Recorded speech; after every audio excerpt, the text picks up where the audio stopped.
início do século XVIII, a descoberta de ouro na região de Minas Gerais redefiniu o destino do Brasil colônia.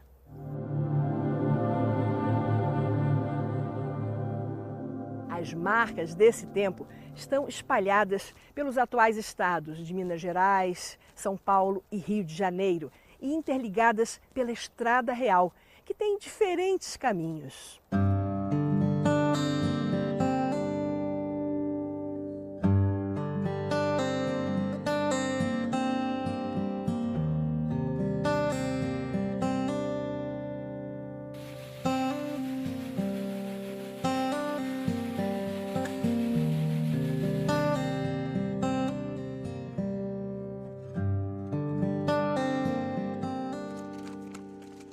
Há cerca de 300 anos, os bandeirantes fizeram no interior do Brasil as primeiras descobertas de metais preciosos. As picadas abertas por índios e alargadas pelos próprios bandeirantes se tornaram, naquele momento, caminhos para a fortuna. Por esses caminhos passaram milhares de pessoas das mais diversas origens, que criaram uma nova cultura. Paulistas vinham para as minas de ouro, navios de Portugal vinham cheios e o Brasil conhecia a sua primeira grande corrente imigratória.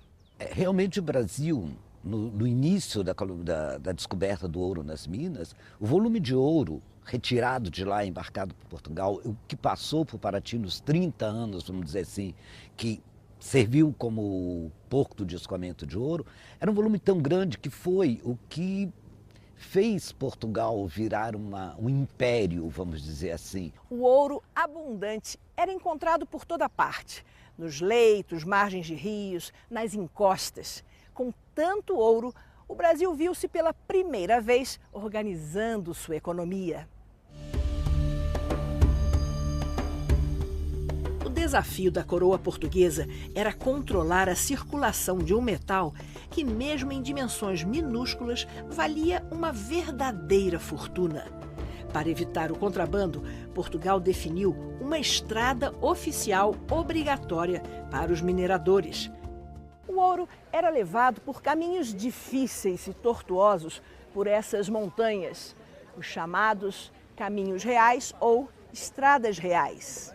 Eram as estradas por onde tinha-se autorização de fazer escoamento de qualquer tipo de produto e qualquer caminho, qualquer via que não fosse a via oficial, a via real, a estrada real, era considerado um descaminho, era considerado um caminho de contrabando. A Estrada Real tem duas variantes principais. O Caminho Velho ligava Paraty, no litoral do Rio de Janeiro, à Vila Rica de Ouro Preto, centro da mineração e capital das Minas Gerais.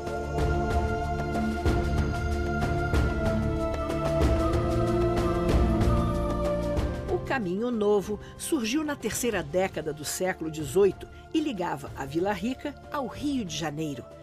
Mais tarde, com a descoberta de pedras preciosas ao norte de Vila Rica, criou-se o Caminho dos Diamantes, que ia até a cidade mineira de Diamantina. Aberto ainda no século XVII, o Caminho Velho cruzava montanhas íngremes, impondo dificuldades a quem quisesse se aventurar pelo ouro.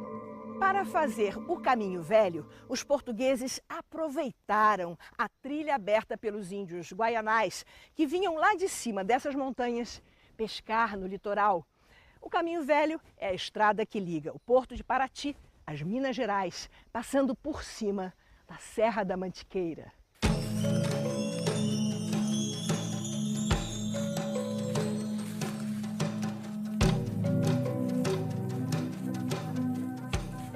Ponto de partida do Caminho Velho, Paraty foi fundada no século XVII, antes da descoberta do ouro.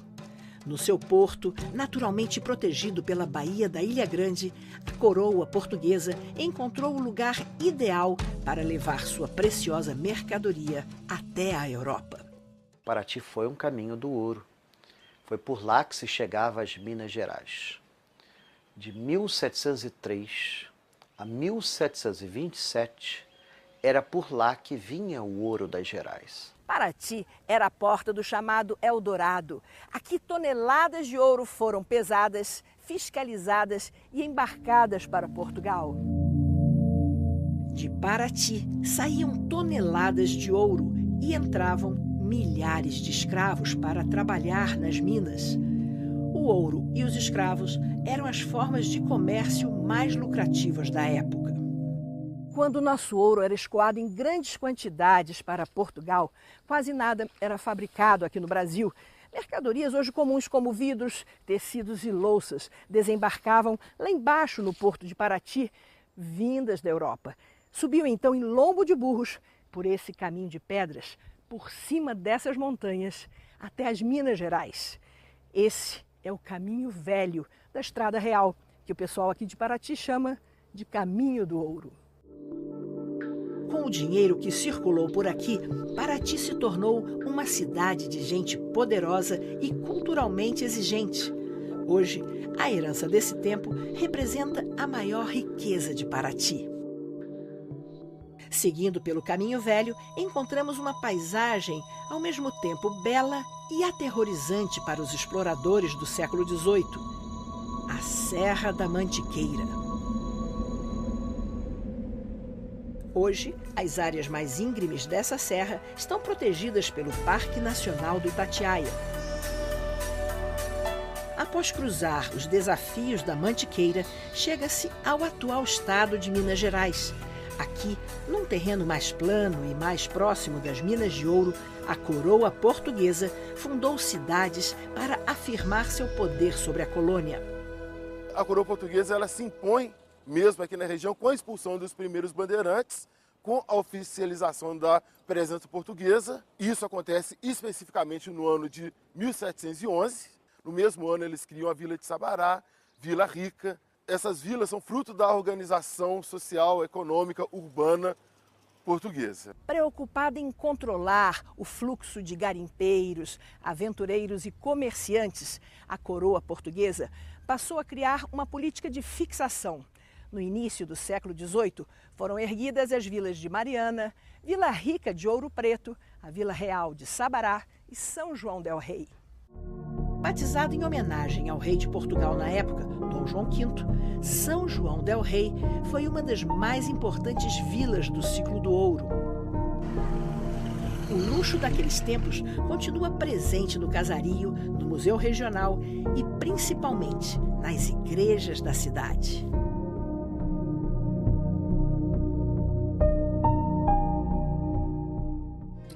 A Igreja de São Francisco de Assis traz a assinatura de Antônio Francisco Lisboa, o mestre aleijadinho, na portada principal e é considerada um dos principais marcos do barroco mineiro. As pessoas tinham uma vida baseada no calendário religioso, as pessoas eram obrigadas a pertencerem a uma irmandade, então elas tinham esse vínculo, elas tinham essa ligação muito estreita com a igreja e, consequentemente, com a coroa portuguesa, o que possibilitava a vida social em Minas Gerais nos séculos 17 ou 19 era a Igreja Católica. A devoção era muito importante, porque você não podia falar com ninguém, você não podia dizer nada. Então, o único que você podia comunicar suas descobertas e agradecer era a Deus. Daí a importância dessas capelas, que algumas delas depois tornar-se-ão portentosas igrejas, hoje grandes marcos da cultura brasileira.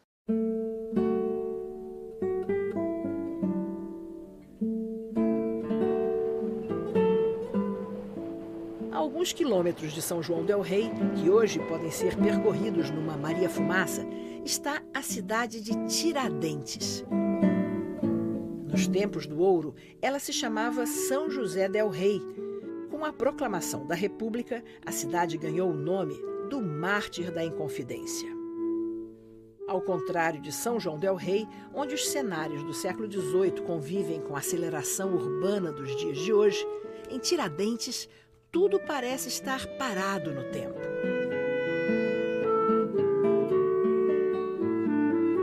Aqui, a preservação do casario e das ruas gera renda.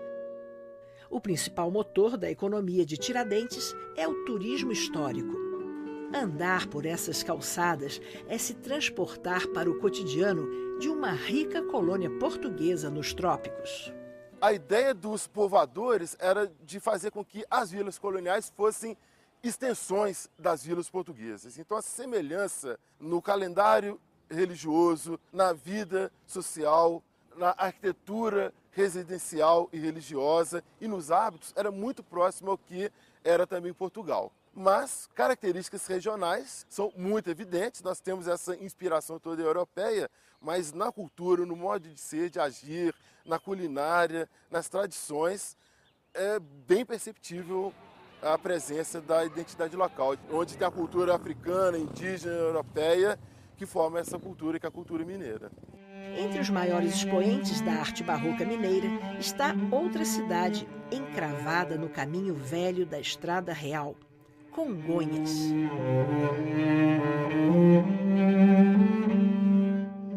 Aqui se encontram algumas das mais importantes obras de mestre Aleijadinho, com destaque para as esculturas dos 12 profetas, esculpidas pelo mestre em pedra-sabão no Santuário de Bom Jesus de Matosinhos. Apesar da inspiração europeia, quando essa arte chega nas mãos de artistas como Antônio Francisco Lisboa, o Aleijadinho, eles dão um toque mineiro, né? Desde o traço, né? Desde a fisionomia, dos lábios grossos, do nariz, da presença da raça negra, indígena e do branco, muito evidentes nas obras.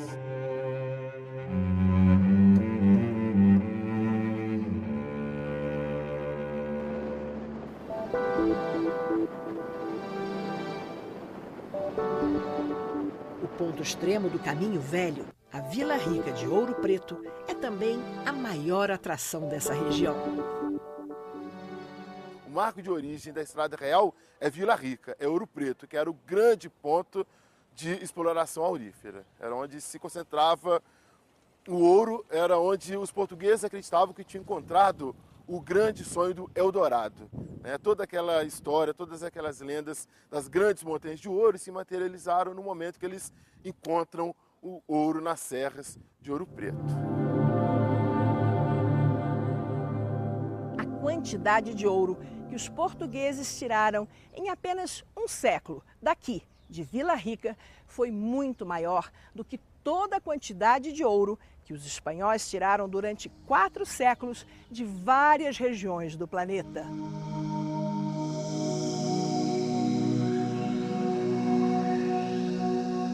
Ouro Preto foi a primeira metrópole do Brasil. Nos tempos da mineração, aqui viviam cerca de 20.000 pessoas. Comparada a Nova York, nessa mesma época, Ouro Preto tinha o mesmo porte e muito mais dinheiro.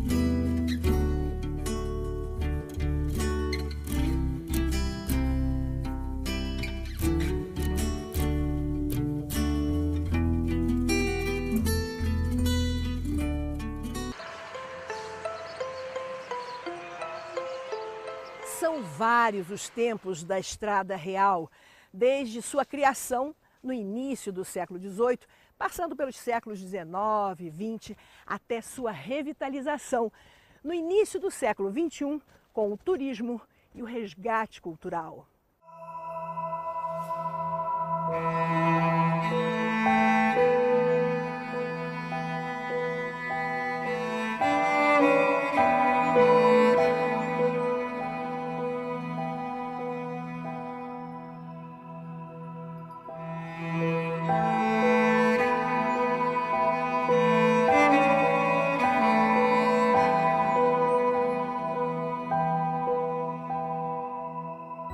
Quando acabou o metal precioso, acabou também a agitação nas Minas Gerais. As cidades do ouro se tornaram pacatas lembranças dos tempos em que fervilhavam com gente e riquezas. Minas ficou para trás, esquecida, dedicando-se primeiro ao gado e depois ao café.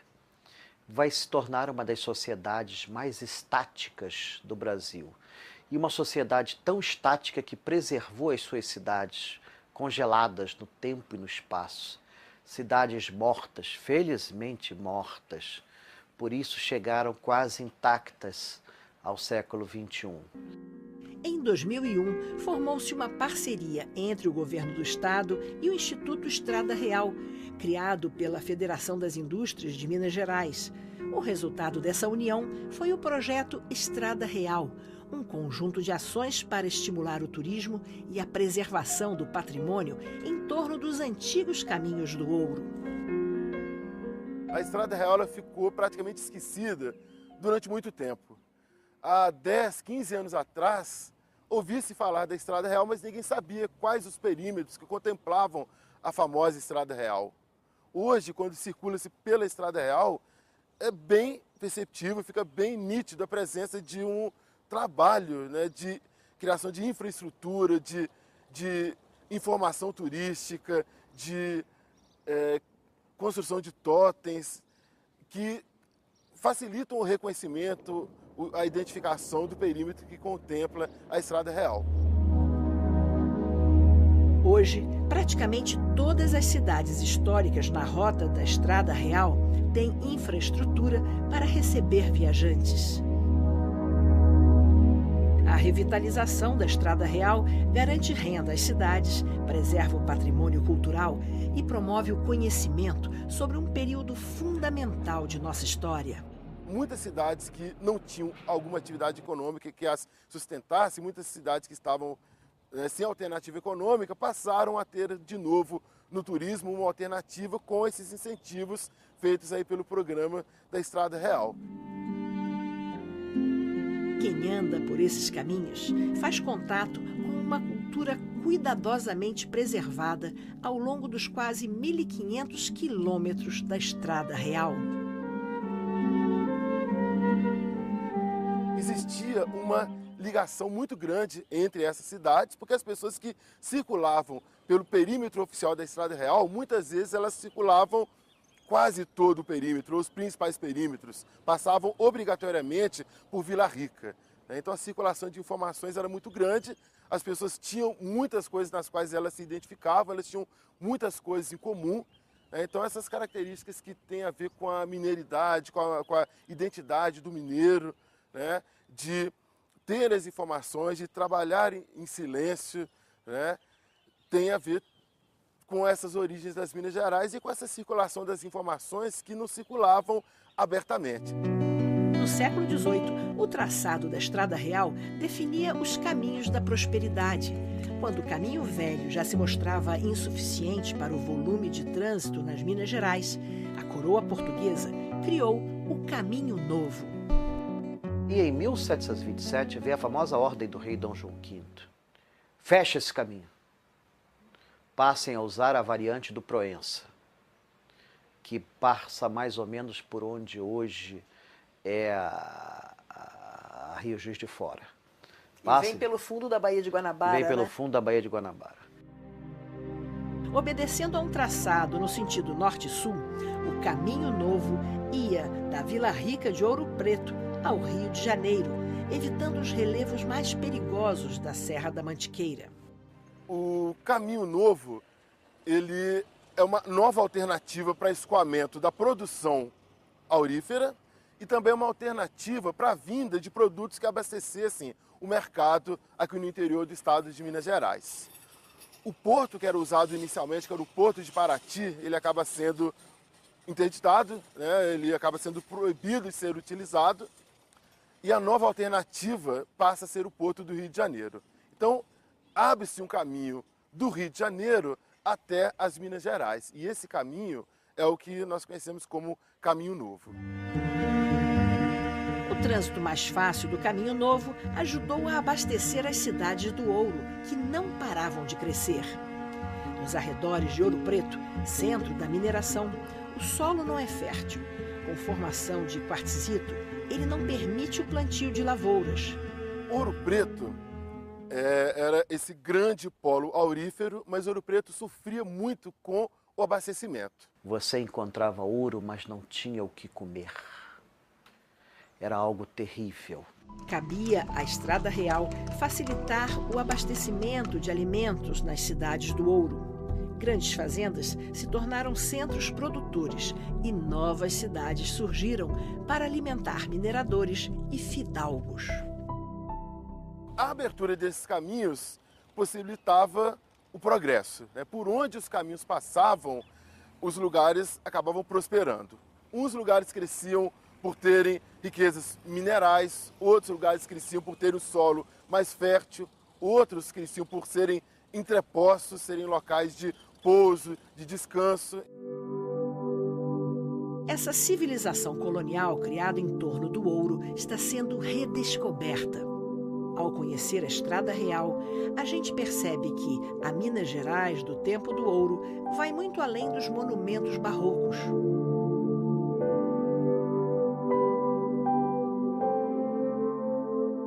Nas regiões próximas a Ouro Preto, antigas fazendas vão aos poucos se transformando em hotéis e se inserindo no atual ciclo econômico da Estrada Real, o turismo. O circuito do ouro, que ficou com Ouro Preto, Mariana, Congonhas, é a região mais forte realmente, né, onde estava o ouro inserido ali naquela época e onde trabalhava mais o ouro. Aqui a gente ficou com o circuito vilas e fazendas pela questão que são cidades menores, que eram antigas vilas, e as grandes fazendas. Então as fazendas mais centenárias da região encontram nessa região aqui mesmo, em Santana, Cristiano, Itaverava, Queluzito, Casagrande. São cidades que passam também a Estrada Real, então tem uma força bem interessante e grande nesse sentido de valorização desse mercado da Estrada Real atualmente. Nos arredores de Ouro Preto, seguindo pelo Caminho Novo, há outros vestígios da Estrada Real. No Parque Estadual do Itacolomi está a Casa Bandeirista, um posto fiscal dos tempos da mineração.